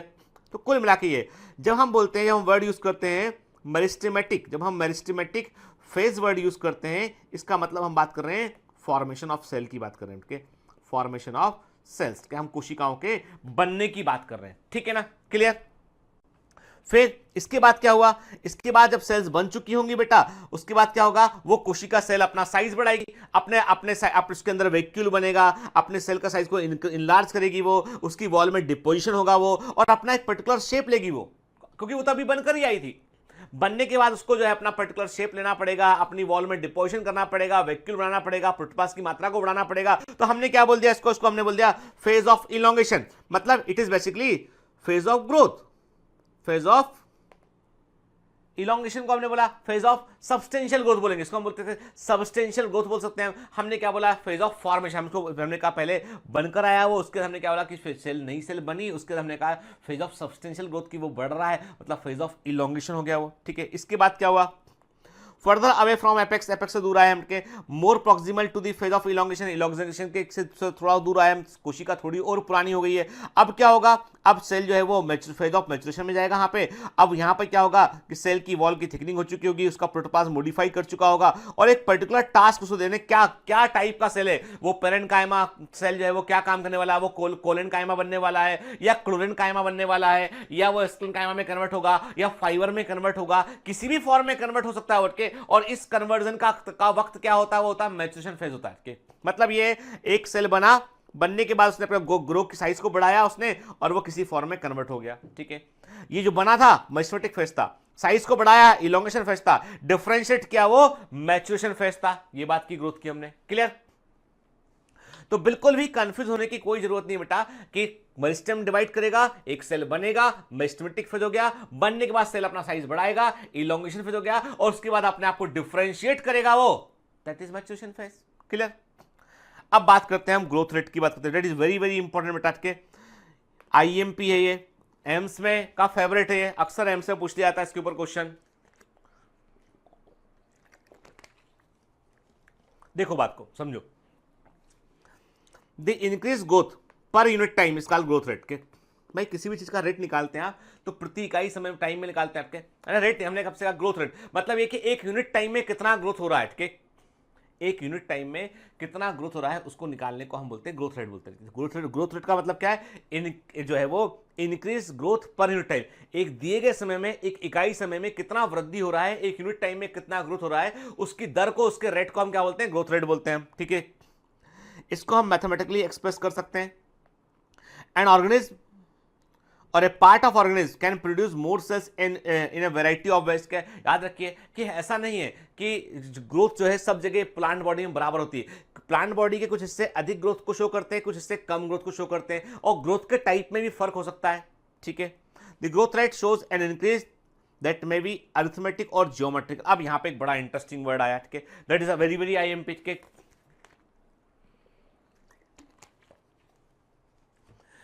ग्रोथ रेट का मतलब हम समझ गए कि पर यूनिट टाइम में कितना ग्रोथ हो रहा है, वो ग्रोथ रेट हो गया, ठीक है। अब इंपॉर्टेंट बात यहां पर यह आती है कि जो ग्रोथ रेट है वो अर्थमेटिक तरीके से है या ज्योमेट्रिक तरीके से। अब यहां पे समझना जरूरी है बेटा कि अर्थमेटिक और ज्योमेट्रिक तरीके का फर्क मतलब क्या, मतलब यह है कि ग्रोथ ऐसी, ठीक है, देखो एक सेल, एक से दो सेल, दो से तीन cell, 4 cell, 5 cell, 6 cell, 7 cell, 8 cell, 9 cell, 10 cell, ठीक है। यानी डिवीजन हुआ, मतलब मैंने कहा ग्रोथ, एक सेल बना, फिर 2 सेल हो गया, फिर 3 सेल हो गया, फिर 4 सेल हो गया, 5 हुआ, 6 हुआ, 7 हुआ, 8 हुआ। Every division in counted only 1 cell, यानी हर बार डिवीजन होता है एक सेल नई ऐड होती है, हर बार डिवीजन होता है एक सेल नई ऐड होती है, ठीक है ना। ये कहां पर हो रहा है, ये हो रहा है रूट मेरिस्टेम में हो रहा है और शूट मेरिस्टेम में हो रहा है और रूट मेरिस्टेम में हो रहा है, ठीक है ना। वहां सिंगल मेस्टोमेटिक सेल है, डिवाइड करती है, एक परमानेंट सेल बनाती है और फिर खुद को बना रिप्लेस कर लेती है, फिर डिवाइड करती है, एक परमानेंट सेल बनता है। मतलब every division include only one cell one cell one cell. तो 1 से 2 हो गया, 2 से 3, 3 4 5 6 7 8 9 10, समझ लेना, ठीक है। ये क्या है, this is called arithmetic growth. इसी केवल इससे बोलेंगे हम अर्थमेटिक ग्रोथ बोलेंगे हम, ठीक है। अब एम्ब्रियो में क्या हो रहा है बेटा, एम्ब्रियो में क्या होता है, 1 सेल, 2 सेल, 4 8 16 32 64 128 256 512, ठीक है। मतलब देखिए फर्क कितना है, मैंने कहा आपसे यहां पे 1 था 2 हुआ, यहां 3 था 4 हो गया, 4 था 8 हो गया, 5 था 16 हो गया, 6 था 32 हो गया, 7 था 64 हो गया, 8 था 128 हो गया, 9 था 256 और 10 था। मतलब फर्क कितना है ना। ये नीचे वाली जो ग्रोथ है वो ज्योमेट्रिक तरीके से हो रही है, के 1 से 2, 2 से 4, 4 से 8, 8 से 16, 16 से 32 के 32 से 64, 64 से 128 256, यानी उतना ही नंबर ऑफ डिवीजन में 512 512 सेल्स बन चुकी हैं। जबकि अर्थमेटिक ग्रोथ में क्या था, 1 2 3 4 1 2 3 4 5 6 7 8 9 10 था। यहां पे 1 2 4 8 16 32 64 128 256 एंड 512, ठीक है। That is the geometric growth, क्या रैपिड फास्ट। ये जाइगोट में होती है, एम्ब्रियोनिक कंडीशन में होती है, ठीक है। लेकिन मेरिस्टेम में जो होती है वो अर्थमेटिक ग्रोथ होती है, ठीक है। समझते हैं इसको हम। एनसीईआरटी का ही इमेज के जो कई बच्चों को समझ में नहीं आता है, वो बोलते हैं कि सर ये क्या है, हमें बिल्कुल समझ में नहीं आ रहा है। अब आप समझ लीजिए, अब आपको जो मैंने बताया उसको दिमाग लगाइए और देखिए, आप देख रहे हैं आप, ठीक है। अब देखिए मैं जो बोल रहा हूं उसको ध्यान से देखिए आप, ठीक है। 2 सेल 3 4 5 6, देख रहे हैं आप, काउंट कर लीजिए ना आप, अर्थमेटिक 2 3 4 5 6। अब आगे बढ़ते हैं, यहां देखते हैं 2 4 8 16 32, काउंट कर लीजिए बॉक्स को, ठीक है। Exactly geometric growth. अब इसी चीज को उन्होंने क्या किया, इतना ऐसा ग्राफ बना दिया है कि जो है वो देखते हैं इसको, अरे क्या है ये, कैसे आएगा एग्जाम में, क्या पूछेंगे, कुछ नहीं है यार, तो कुछ भी नहीं है, तो बताओ क्या है, आपको बताओ, कुछ है इसमें सोच ज्ञान दिमाग लगाने वाला, कुछ भी तो नहीं है। अरे हमको इतना बताओ भी, अर्थमेटिक ग्रोथ का मतलब है कि हर बार एक सेल ही जुड़ेगा क्या, और ऐसा क्यों होता है, ऐसा मेरिस्टेम में होता है क्योंकि एक मेरिस्टेम अपने आप को रिप्लेस करता है और जो सेल बनती है वो परमानेंट सेल बनती है, वो आगे डिवाइड नहीं करती है। जबकि एम्ब्रियो में सभी सेल डिवाइड कर रही होती है ना बेटा, क्लियर। देखो अब देखिए ये एक साथ एग्जांपल शो किया, जाइगोट डिवाइड करता है, ज्योमेट्रिक फेज सभी सेल डिवाइड कर रही हैं, 2 से 4, 4 से 8, 8 से 16 32 के ये ज्योमेट्रिक है, जाइगोट ज्योमेट्रिक फेज में गया। और एक बार जब प्लांट बन गया तो उसके बाद क्या हो गया, अर्थमेटिक फेज में आ गया वो। अब जो मेरिस्टेम बन गए, ग्रोइंग पॉइंट बन गए, वो ग्रोइंग पॉइंट अपना को मेंटेन रखते हैं, सेल डिवाइड करती है, एक परमानेंट सेल बनता है, एक मेस्टोमेटिक सेल बनता है, फिर मेस्टोमेटिक सेल डिवाइड करती है, एक परमानेंट सेल बनता है, एक मेस्टोमेटिक सेल बनता है, तो एक एक करके सेल होती है ना। तो हर पौधे की जीवन चक्र में, हर प्लांट की लाइफ साइकिल में पहले ज्योमेट्रिक फेज होती है और उसके बाद अर्थमेटिक फेज हमको देखने मिलती है। जब वो एम्ब्रियोनिक कंडीशन होगा ज्योमेट्रिक फेज होगी, और जब जो है वो ग्रो करेगा तो अर्थमेटिक फेज होगी, ठीक है। In arithmetic phase growth following mitotic cell division only one daughter cell continue to divide, the other differentiate and mature। मैंने आपको बताया, ठीक है, कि 1 से 2 बना, ठीक है, 2 में से 1 डिफरेंशिएट हो जाएगा, जो एक सेल डिवाइड करेगा दूसरा सेल डिफरेंशिएट हो जाएगा, एक सेल डिवाइड करेगा दूसरा सेल डिफरेंशिएट हो जाएगा, ठीक है। और जो डिफरेंशिएट सेल है वो डिवाइड नहीं करेगा, ठीक है। और इसका जो हम मैथमेटिकल जो है वो कैलकुलेशंस का हम ले यहाँ पे, तो हमें इस प्रकार का मिलता है ना, ये याद रखिए बेटा, कि हम ग्राफ भी आगे देखते हैं इसमें, कि ग्राफ बिल्कुल सिंपल ग्राफ होता है। इसमें हम क्या देखते हैं, इसमें हमने कहा कि यदि हम जो है वो प्लांट के ऑर्गन की लेंथ को हम अगेंस्ट टाइम रखें तो हमें लीनियर कर्व मिलता है, हमें रैखिक ग्राफ मिलता है, सीधा कर्व हमको यहाँ पर मिलता है, ठीक है। और मैथमेटिकली इसको कैसे एक्सप्रेस करते हैं हम, तो ये याद रखिएगा आप, ठीक है।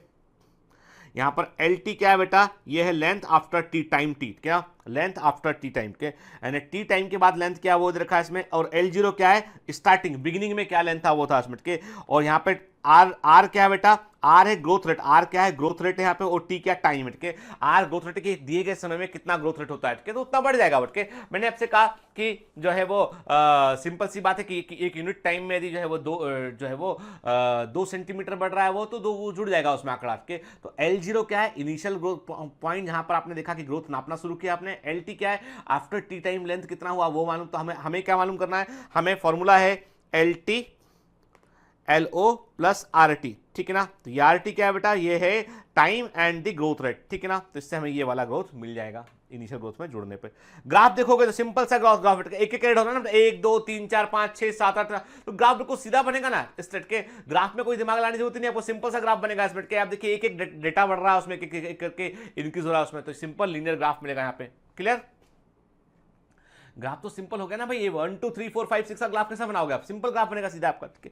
फिर हम बात करते हैं ज्योमेट्रिकल ग्रोथ की, बात करते हैं। ज्योमेट्रिकल ग्रोथ में क्या है, इनिशियल ग्रोथ स्लो होती है।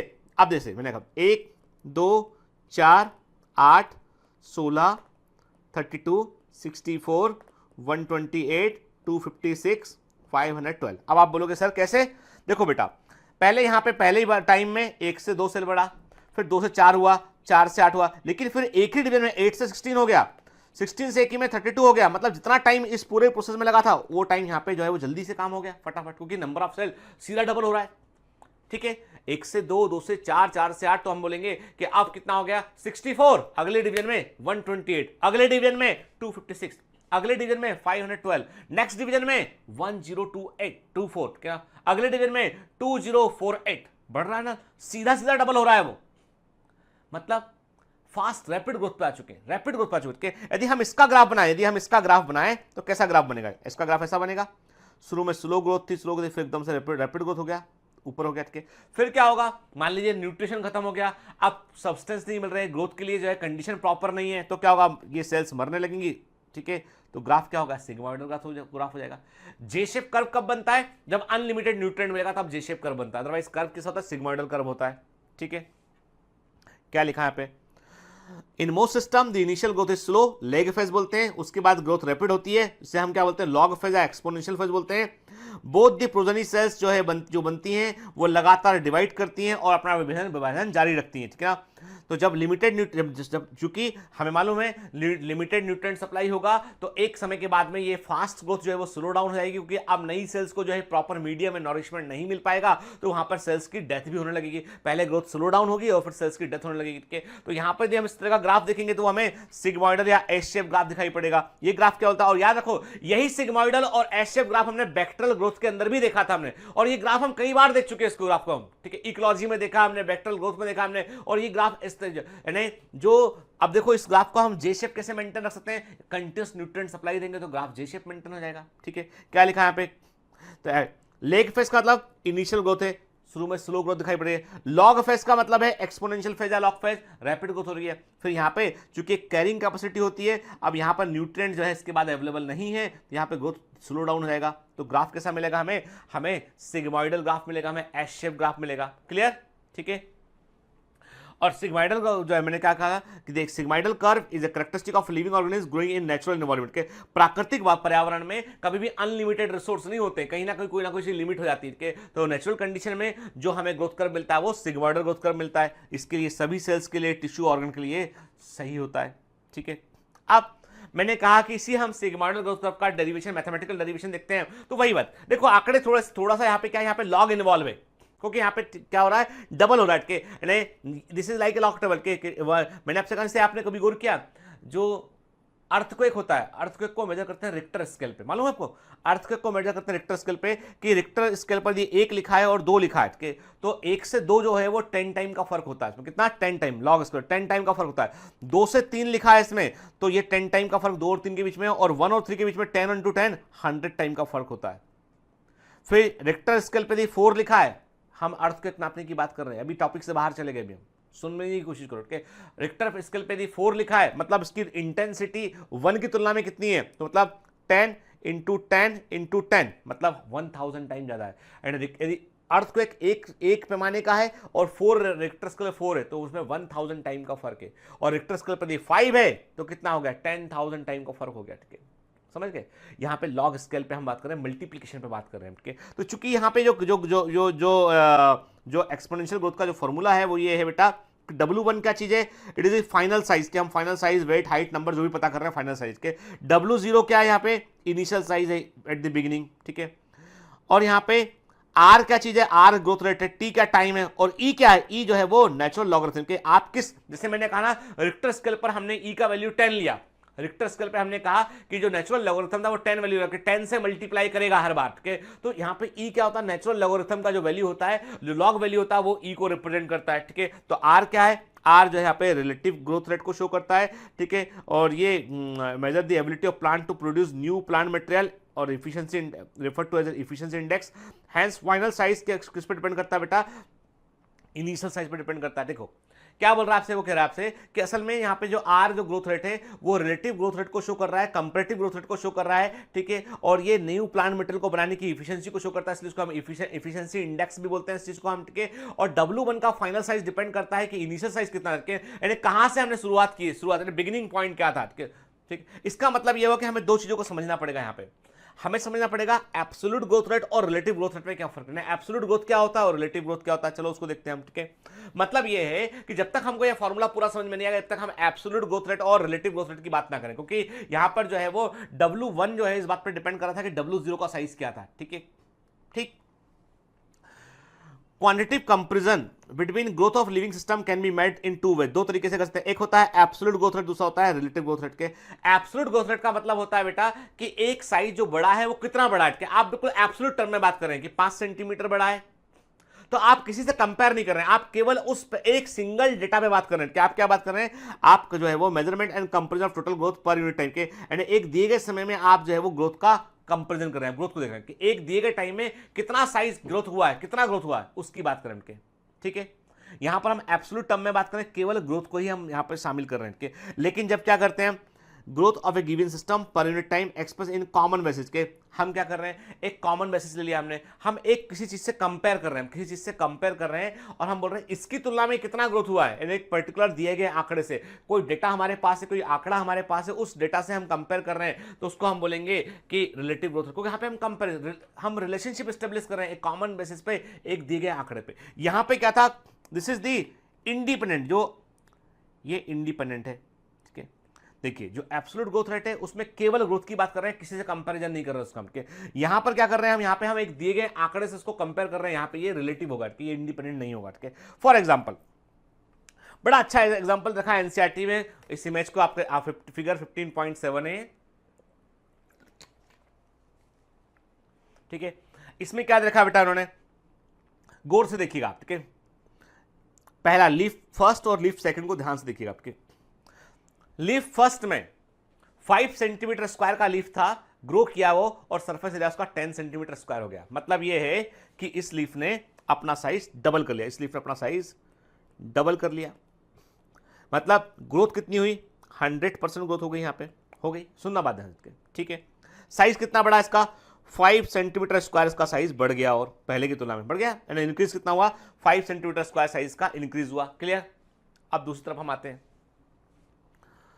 दूसरी लीफ सेकंड लीफ की बात करते हैं। साइज कितना बड़ा इसका, 50 स्क्वायर सेंटीमीटर था, 55 स्क्वायर सेंटीमीटर हो गया, साइज का बड़ा, 5 सेंटीमीटर स्क्वायर इसका साइज बढ़ गया।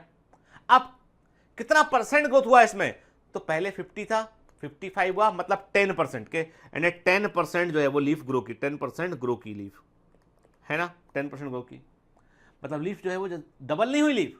देखो फर्क क्या है, लीफ फर्स्ट और लीफ समझने की कोशिश करना बेटा, एकदम खुला दिमाग रखिए, एकदम अटेंटिव रहिए कि लीफ फर्स्ट और लीफ सेकंड में फर्क क्या है। लीफ फर्स्ट का इनिशियल साइज था W0, इनिशियल साइज था 5 सेंटीमीटर स्क्वायर, फाइनल साइज क्या उसका आया 10 सेंटीमीटर स्क्वायर दिए गए यूनिट टाइम में, मतलब वो डबल हो गया, 5 सेंटीमीटर स्क्वायर से लीफ 10 सेंटीमीटर स्क्वायर हो गया, साइज कितना बड़ा, 5 सेंटीमीटर स्क्वायर बड़ा। मतलब ये हुआ कि लीफ फर्स्ट 5 सेंटीमीटर स्क्वायर बड़ा, लीफ सेकंड 5 सेंटीमीटर स्क्वायर बड़ा, और ये जो 5 सेंटीमीटर स्क्वायर है ये है एब्सोल्यूट ग्रोथ, कि कुल ग्रोथ इतना हुआ भैया। यानी आप किसी से कंपेयर मत करो, आप पहले से कंपेयर मत करो, आप बोलोगे 5 सेंटीमीटर स्क्वायर लीफ बढ़ गया है, ये फाइनल आंकड़ा है, ठीक है। लेकिन जब हम देखते हैं एक ही लीफ को देखते हैं हम, तो हमने कहा भाई देखो ऐसा है, लीफ फर्स्ट जो थी पहले 5 सेंटीमीटर स्क्वायर थी, अब वो 10 सेंटीमीटर स्क्वायर की हो गई है, अपना साइज डबल कर लिया उसने, 100% ग्रोथ हो गई उसकी, कितनी हो गई 100% ग्रोथ हो गई, साइज डबल हो गया। जबकि लीफ सेकंड क्या था, 50 सेंटीमीटर का लीफ ऑलरेडी था, वो 50 से 55 हो गया वो, तो हमने कहा 10% केवल इंक्रीज हुआ। फर्क है यहां पर relatively compare, this is the fast growing leaf, ये फास्ट ग्रोइंग लीफ है, ये स्लो ग्रोइंग लीफ है, क्या ना, तो रिलेटिव ग्रोथ रेट में फर्क आ गया ना। तो ये क्या हो, 10% ग्रोथ हुआ रिलेटिव ग्रोथ रेट के, 100% ग्रोथ हुआ रिलेटिव ग्रोथ रेट, ये फर्क है के। जब हम कंपैरिजन कर रहे हैं, मतलब दिए गए ना प्राइमरी पैरामीटर एक आंकड़े से कॉमन बेसिस पे कंपेयर कर रहे हैं, तो वो क्या हो गया, वो हो गया रिलेटिव ग्रोथ रेट हो गया। आई बात समझ में? केवल आपने देखा लीफ फर्स्ट और लीफ सेकंड में 5 सेंटीमीटर स्क्वायर बढ़ा दोनों लीफ, तो ये एब्सोल्यूट ग्रोथ रेट हो गया। लेकिन लीफ फर्स्ट में लीफ का साइज डबल हो गया, लीफ सेकंड में लीफ का साइज डबल नहीं हुआ, ये रिलेटिव ग्रोथ रेट है। ठीक है, क्लियर? अब क्या लिखा, in figure 2 leaf a and b are drawn that are different size but show the absolute increase in area given time. ठीक है, एब्सोल्यूट इंक्रीज सेम होगा ए और बी। तो इसमें क्या लिखा है, however one of them show much higher relative growth rate. कौन सा बेटा, लीफ फर्स्ट के वो 100% much higher relative growth rate show करता है। और कौन सा लीफ है, वो फर्स्ट लीफ है। और क्यों बेटा, क्योंकि उसका इनिशियल है ना, उसका W0 जो था वो कम था के, और उससे जो फाइनल आंकड़ा निकल के आया वो बड़ा था के। वही लीफ 50 सेंटीमीटर स्क्वायर की थी, उसी यूनिट टाइम में 55 हो गई, वो ग्रोथ तो नहीं हुआ, लेकिन वो हमने कहा growth rate slow, relative growth rate slow उसका के। जबकि एक लीफ 5 सेंटीमीटर स्क्वायर से 10 सेंटीमीटर स्क्वायर हुई, 5 सेंटीमीटर स्क्वायर ही उसमें ऐड हुआ, लेकिन वो लीफ डबल हो गई। तो हमने क्या बोला कि W0 पे इनिशियल है, W0 एक का 5 था, एक का 50 था, तो उससे growth rate, relative growth rate में उससे फर्क आ गया, है ना? क्लियर? चलिए, तो यहां पर हमने बड़े बेसिक फंडामेंटल डिस्कस किए उनके, यानी आज के लेक्चर में हमने बिल्कुल बेसिक को समझा ग्रोथ रेट के। और याद रखिए बेटा कि जो मैंने आपको बताया ना, ये बिल्कुल NCERT word to word NCERT, और कई जगह पे इसको स्किप मार दिया जाता है, तो इसको स्किप नहीं मारना, ये इंपॉर्टेंट हिस्सा है, ठीक है ना? और मैंने आपसे कहा बेटा हम जो है, हमारा मिशन जो है वो ऐसा है कि यहाँ पे कोई भी गलती की संभावना नहीं है। क्लियर? तो पढ़ते रहिए बेटा, मेहनत करते रहिए, ऑल द बेस्ट।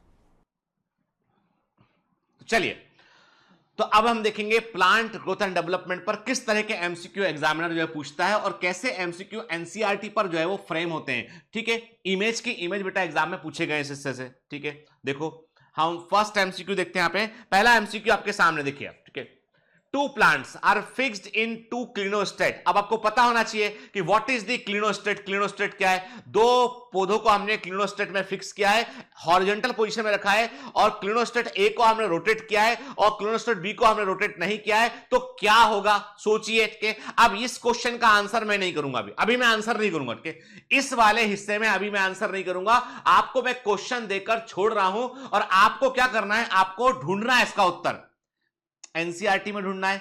कुछ ऐसे प्रश्न है जिनका जो है वो कॉन्सेप्ट एनसीईआरटी में पर डायरेक्टली नहीं दे रखा है, तो उसी में से एक क्वेश्चन ये, तो अब आपको ढूंढना है इसमें किसका संबंध। आपको क्या पूछा, देखो ये इसका एक तो आंसर बताइएगा, और बताइएगा जरूर कि किस हार्मोन से इसका संबंध है, किस प्लांट हार्मोन से इसका संबंध है। मैं आपको होमवर्क दे रहा हूं भाई, अभी आप वो भूल जाओ कि अभी मैं आपको इसके आंसर दूंगा अगली क्लास में, पर अभी मैं आपको होमवर्क दे रहा हूं। ठीक है, क्वेश्चन को नोट कर लो। ठीक है, स्क्रीनशॉट ले लो, उसका उत्तर चाहिए मेरे को बेटा। ठीक है ना? ठीक है, फिर identify the correct statement with respect to growth, इसका भी उत्तर आप ही को देना है। ये अभी जो मैं 5 प्रश्न देने वाला हूं, इन 5 प्रश्नों के उत्तर होमवर्क है, इसका आंसर आप देंगे। के एनसीईआरटी रेफर कीजिए, देखिए इसमें कहां से जो आज पढ़ाया उसको भी देखिए। Identify the correct statement with respect to growth, growth के रिस्पेक्ट में सही स्टेटमेंट चुनिए। 1 2 3 4 देखिए ध्यान से। ठीक है, दूसरा क्वेश्चन है ये, आंसर दीजिए इसका। ठीक है, मैं बताऊंगा बेटा, 5 क्वेश्चन लूंगा अगली क्लास में, और अगले 5 क्वेश्चन और अगले 5-10 क्वेश्चन आपको और दूंगा मैं। ठीक है ना? ऐसा करके देखते हैं, थोड़ा चेंज करके देखते हैं इस बार हम। ठीक है, चलिए क्वेश्चन नंबर 3 पे हम आते हैं। क्वेश्चन नंबर 3 आपके सामने स्क्रीन पे, टेनिंग टेनिंग, बताओ इस क्वेश्चन का आंसर कि बताओ आंसर। देखो ग्राफ देखा कि आई है याद फिजिक्स की, ये फिजिक्स क्या है, तो नहीं, it is not physics, it is biology. ठीक है ना? देखो बताओ कि विच equation will satisfy the following growth curve, कौन सा इक्वेशन इसको सेटिस्फाई करता है। ठीक है, देखो ध्यान से और बताओ बेटा, है ना?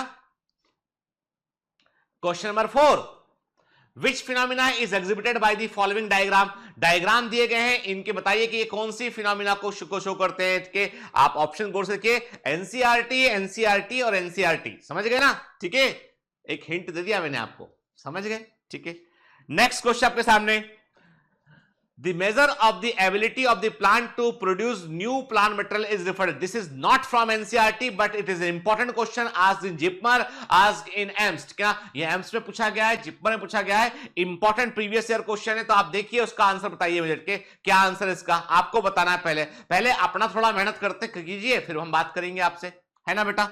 चलिए तो आज का मैंने आपको टास्क सौंप दिया है, मैंने एमसीक्यू डिस्कस अभी नहीं किया। ये पांचों एमसीक्यू मैं अगली क्लास में आपको डिस्कस करूंगा, आंसर भी दूंगा आपको। मैं कोशिश करूंगा कि सही उत्तर देने वालों का मैं नाम भी ले सकूं, ठीक है ना। तो आप जो है वो जो है इन क्वेश्चन के बेटा उत्तर कीजिएगा, ठीक है। और जो है अगली क्लास में फिर हम थोड़ा सा इंटरेक्टिव बनते हैं थोड़ा बेटा आपके, भले ही लाइव सेशन नहीं है, शेड्यूल्ड क्लास है, क्योंकि लाइव सेशन में चैट से बहुत डिस्टर्बेंस होता है, कई बच्चों को इंटरनेट का इश्यू भी होता है, इसलिए हम क्या करने वाले हैं, हमने जो है वो आपको लाइव काम सौंप दिया है, ठीक है ना।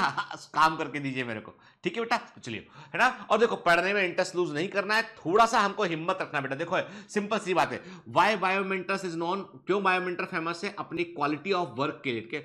हम धंधा नहीं करते बेटा, बिजनेस नहीं करते हैं हम, ठीक है। इसलिए हम सिंपल सा है, हम पढ़ाते हैं क्योंकि हमें मालूम है सिलेक्शन सिर्फ अच्छे से पढ़ने से होगा, ठीक है।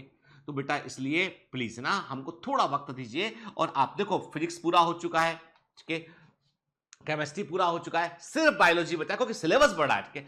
38 चैप्टर है बेटा, 38 चैप्टर है, ठीक है। हर चैप्टर को डेप्थ में समझने के लिए हमको कम से कम जाना पड़ता है। अब 38 चैप्टर को चाहे तो आदमी 38 डेज में कर दे पूरा, और यदि आप एक चैप्टर में 5-7 लेक्चर भी मान के चलते हैं, 5 लेक्चर में तो होता ही नहीं पूरा, गिनती के चैप्टर तो छोटे छोटे चैप्टर के, तो वक्त तो लगता है बेटा उसमें, है ना, ठीक है। तो मुझे जो है ना थोड़ा सा सिर्फ वक्त चाहिए आपका, है ना बेटा, अच्छे से करने के, क्योंकि हमारा एग्जाम 1 अगस्त को है।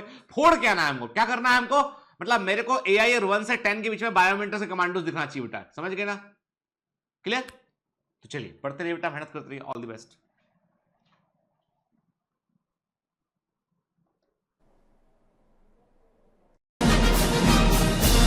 Hi. To become an official commando of Biomentors, join us at www.biomentors.online. Here you can solve daily practice papers, an online test. You can download performance enhancement sheets. You can track your progress. You can interact with other fellow commandos. Join us and prepare yourself. It's a commando training for your success. Download Biomentors online app from Google Play Store.